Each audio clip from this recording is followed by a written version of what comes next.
কল্পনা করুন, একটি বন্য প্রাণী ভুলবশত এমন এক ভ্রমণে বেরিয়ে পড়ল যা তার ধারণারও বাইরে ছিল। কোনো এক সুদূর প্রান্তর থেকে সমুদ্র পাড়ি দেওয়ার উদ্দেশ্যে একটি জাহাজে উঠে পড়ল সে।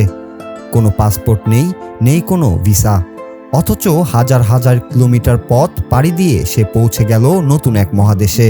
এই ছোট প্রাণীটি যখন জাহাজ থেকে নামলো তখন সে জানতো না তার এই অবিশ্বাস্য যাত্রা তাকে এক নতুন ঠিকানায় নিয়ে এসেছে, যেখানে তার জীবন সম্পূর্ণ বদলে যেতে চলেছে।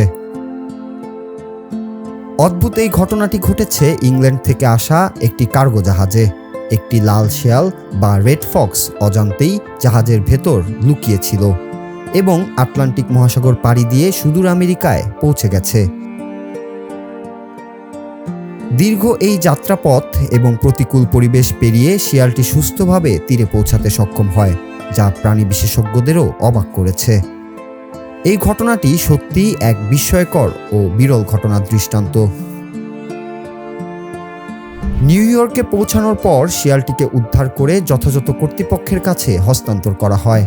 প্রাণী কল্যাণ কর্মীরা এবং চিড়িয়াখানা কর্তৃপক্ষ দ্রুত ব্যবস্থা গ্রহণ করে এবং শিয়ালটিকে নিউ ইয়র্কের বিখ্যাত ব্রঙ্কস চিড়িয়াখানায় নিয়ে যাওয়া হয়। সেখানে আপাতত সে বিশেষ পর্যবেক্ষণে রয়েছে এবং পশু চিকিৎসকরা তার স্বাস্থ্য পরীক্ষা করছেন। শিয়ালটি কিভাবে জাহাজের ভেতর ঢুকলো এবং কতদিন কিভাবে খাবার ও পানি ছাড়াই টিকে রইল তা নিয়ে এখনও নানা জল্পনা কল্পনা চলছে। বর্তমানে ব্রঙ্কস চিড়িয়াখানায় শিয়ালটিকে নিবিড় তত্ত্বাবধানে রাখা হয়েছে। এটি এখন পুরোপুরি সুস্থ এবং নিরাপদ রয়েছে। সাধারণত বন্য শিয়াল মানুষের সংস্পর্শে অভ্যস্ত না হলেও এই লুকিয়ে ভ্রমণ করা শিয়ালটি এখন সবার নজর কেড়েছে। এমন অদ্ভুত অভিজ্ঞতার পর শিয়ালটির নতুন ঠিকানা এখন এই ব্রঙ্কস চিড়িয়াখানা।